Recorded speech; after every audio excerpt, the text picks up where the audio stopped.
When David and Guillaume got back in touch about making Detroit, I wasn't terribly surprised they decided to make it because the fan response was so intense. So it makes sense that they would choose to do that after the enthusiasm. It was a challenge, and it was just an interesting thing to get my head around how to approach this character now as a different, much older person, and whether or not she had changed. And I'm very happy to say that with Detroit, I've had the opportunity to see Kara grow so much more than I ever expected. You do the housework, the washing, you cook the meals, and you take care of her. God damn it, what the fuck's the background now?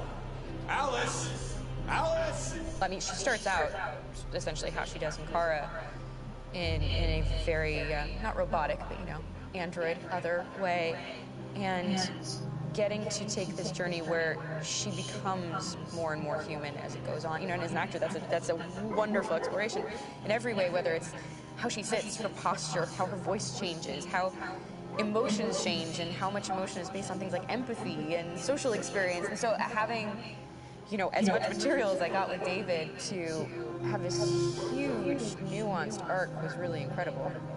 Why couldn't we just be happy?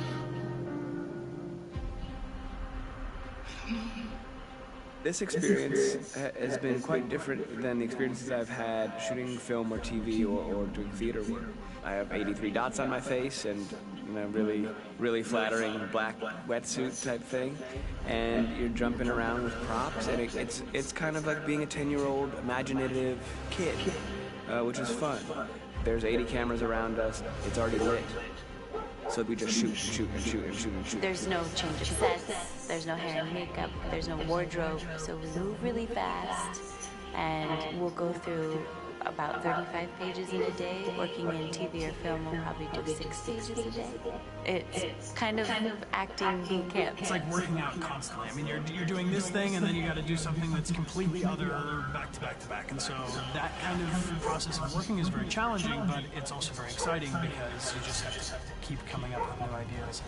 Your head goes all over the place because you're trying to keep track of basically 4 different storylines for each different response. You shot that girl, for fuck's sake. It was a machine that looked like a girl. Yeah, I know what I should have done. I just told you I couldn't. All right, I'm sorry.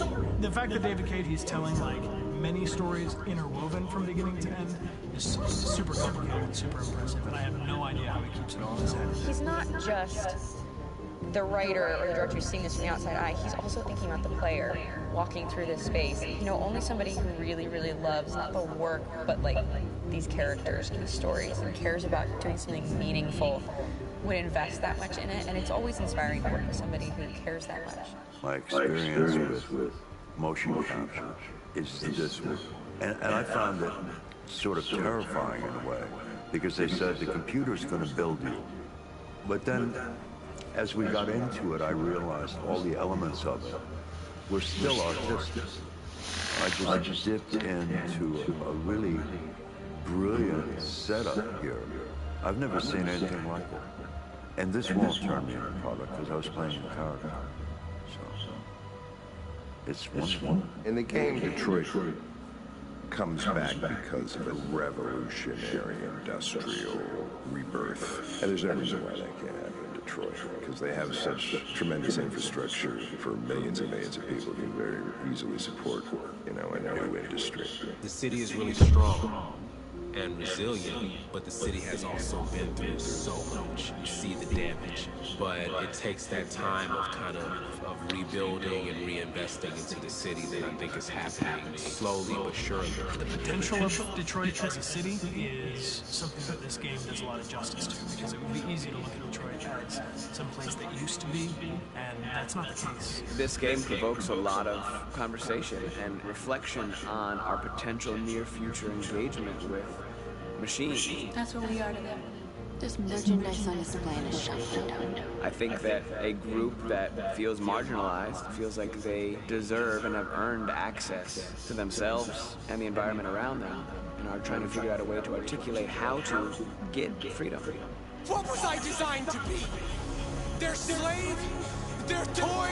It plays with your comfort levels. You think that this is fine, you're comfortable with it, until something blurs the line and throws you off, and now Do I feel differently about whether this should be allowed? Should it be banned? Should it be encouraged? You're gonna ruin our lives, and for what?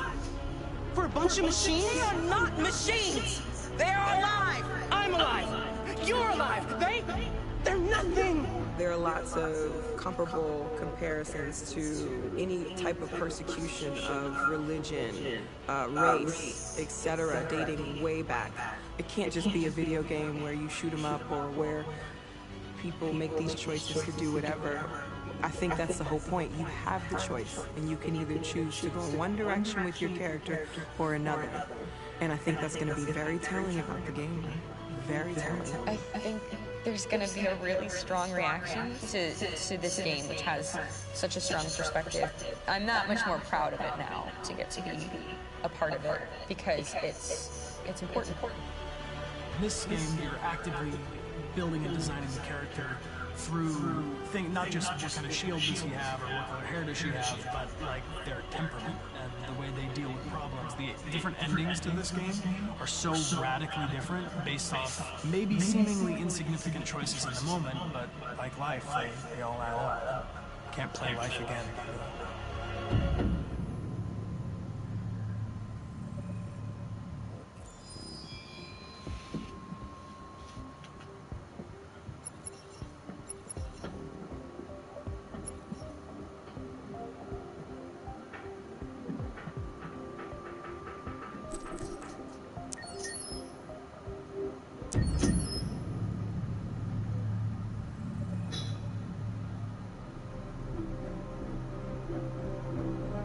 My name is Marcus.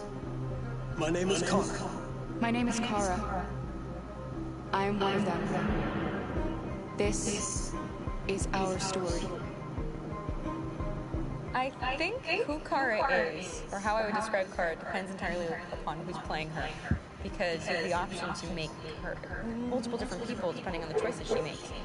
But I think she does start out incredibly naive, incredibly innocent, and kind of hapless. I'm sure we used to be friends before I was reset. Maybe we can be friends again. She's a person who's characterized, I think, by empathy. She's a person who really, she just comes from her heart. You'll never leave me, right? Promise you'll never go. I promise. Are you okay? Are you hurt? Wait a minute! Leave her alone! Leave her alone! The really beautiful thing that I've had the gift to be able to do is to essentially build a person from the ground up, because that's what she's doing throughout the game. And with every experience she has, and every person she meets, she's building, first emotions and a sense of judgment, and it's sort of an exploration of what it is to be a human. Don't worry. Luther and I will be right here.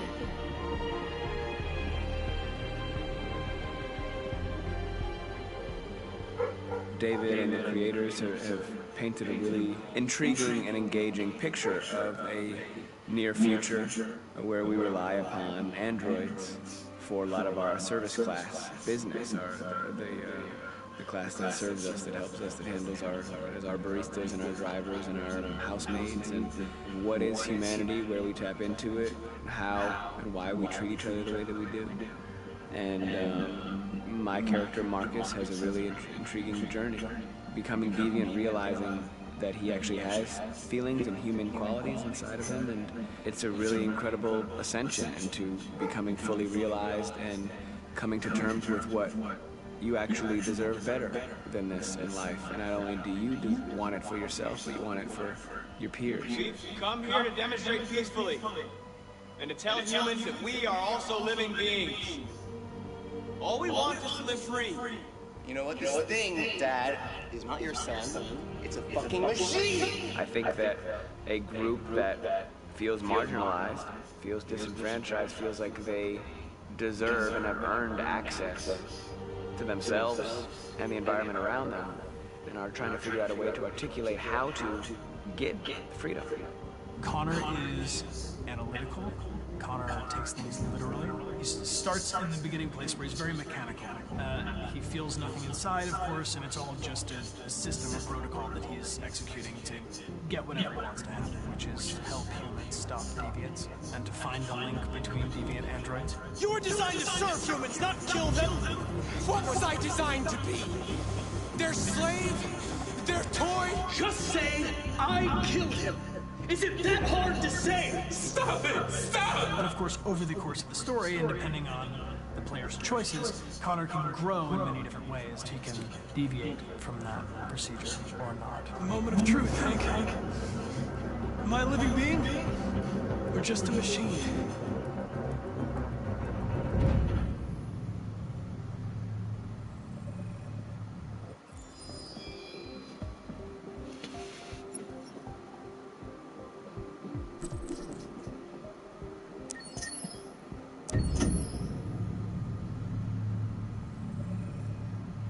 Game after game, we tried to challenge ourselves. For Detroit, we wanted to, first of all, to write a story that would be incredibly bending, which means the most non-linear story that we've ever created.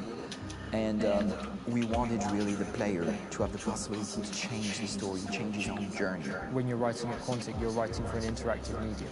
You know, when you're working in television, you'll put a character in a difficult situation, and you as a writing team will argue about what would that character do. But ultimately you have to decide what happens, and you just show the audience. What's interesting about interactive drama is you bring the player into that conversation, and it changes your job slightly as a writer, because your job is to provide a narrative context in which the player can write his own story. You're giving him this kind of narrative Lego that he's going to snap together into his own shape. You also have the ability to make your audience attach themselves to your characters, because the audience is in some sense responsible for what happens to the characters. It's just that you can't. Come on, let's go.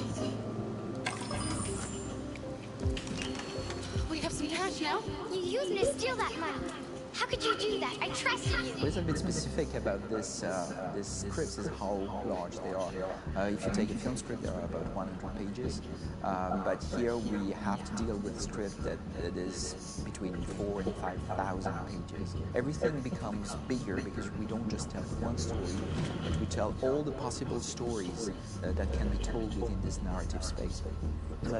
On Act 3, our final act, we have around 1,000 different scenarios, and every one of those scenarios has to be as interesting, as passionate, as strong, and as emotional for the player. We want every action that the player does, every interaction that is available to serve in telling the story, and help the player understand who his character is, and build that character moment to moment.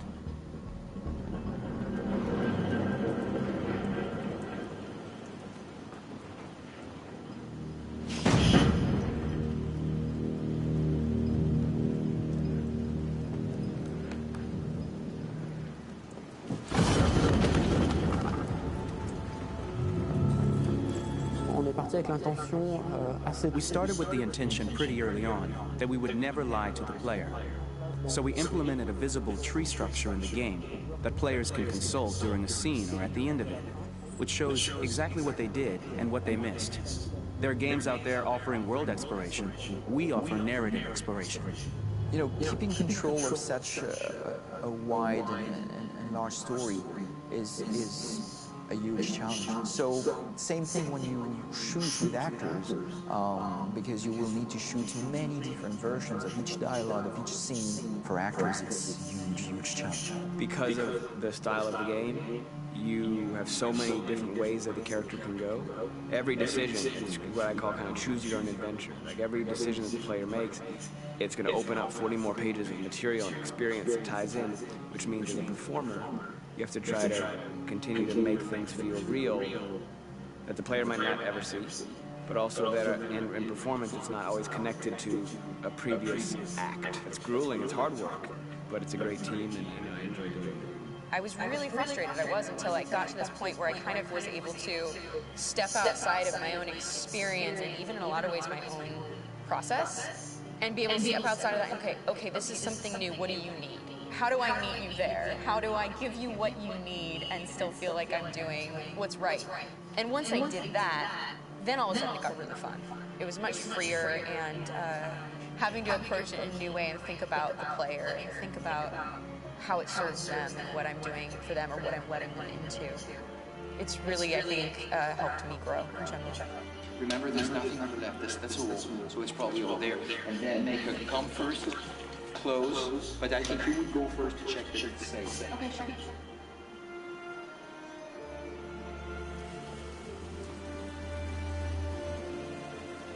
The most enjoyable thing about working in performance capture on this kind of project is that if I shot a film, I would get to do one of these endings.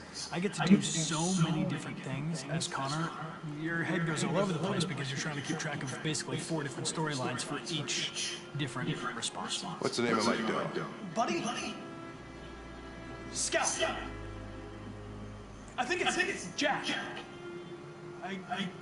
I can't remember. So I worked with physicality a lot because it was a good way to anchor myself in these different rings of the tree as the story grows out. I know where that is physically in my body, and then I can switch more continually on set, and it'll be entirely up to the player to determine what order those things come out and what they look like from a distance, like if you're playing through it. The culmination of all that will be their version of Connor. I'm faster than you, and I don't feel pain. You don't stand a chance against me. Listen, asshole. If it was up to me, I'd throw the lot of you in a dumpster and let a match to it. Tourner des scènes d'action Shooting action scenes at Quantic Dream is a real challenge because these are scenes where the storytelling has to continue. It's not an action scene just to have a dose of adrenaline. The stunts have huge consequences on the rest of the story. It's really a moment where we implicate the player and tell him that the choices he makes during an action scene will have a direct impact on the evolution of his story. My biggest challenge on Detroit has been managing the large number of animations that we received from motion capture. Detroit features more than 37,000 animations, which is a huge amount to handle on a daily basis. You have to realize that the player, in his first playthrough, will miss certain scenes. This also means that we had to think of, conceive, and produce all the potential story paths. The characters' costumes, the places, day or night, the weather. Did the character get shot in the shoulder? Did he get injured? All this consistency forced us to produce a lot of graphic assets in order to, quite simply, allow the player to have true continuity throughout the story. Honestly, we were even surprised by the challenges that come with such a big tree structure, and we did our best to guarantee quality across all the game and make sure that whatever path you choose within this narrative space, you will have an equally good experience.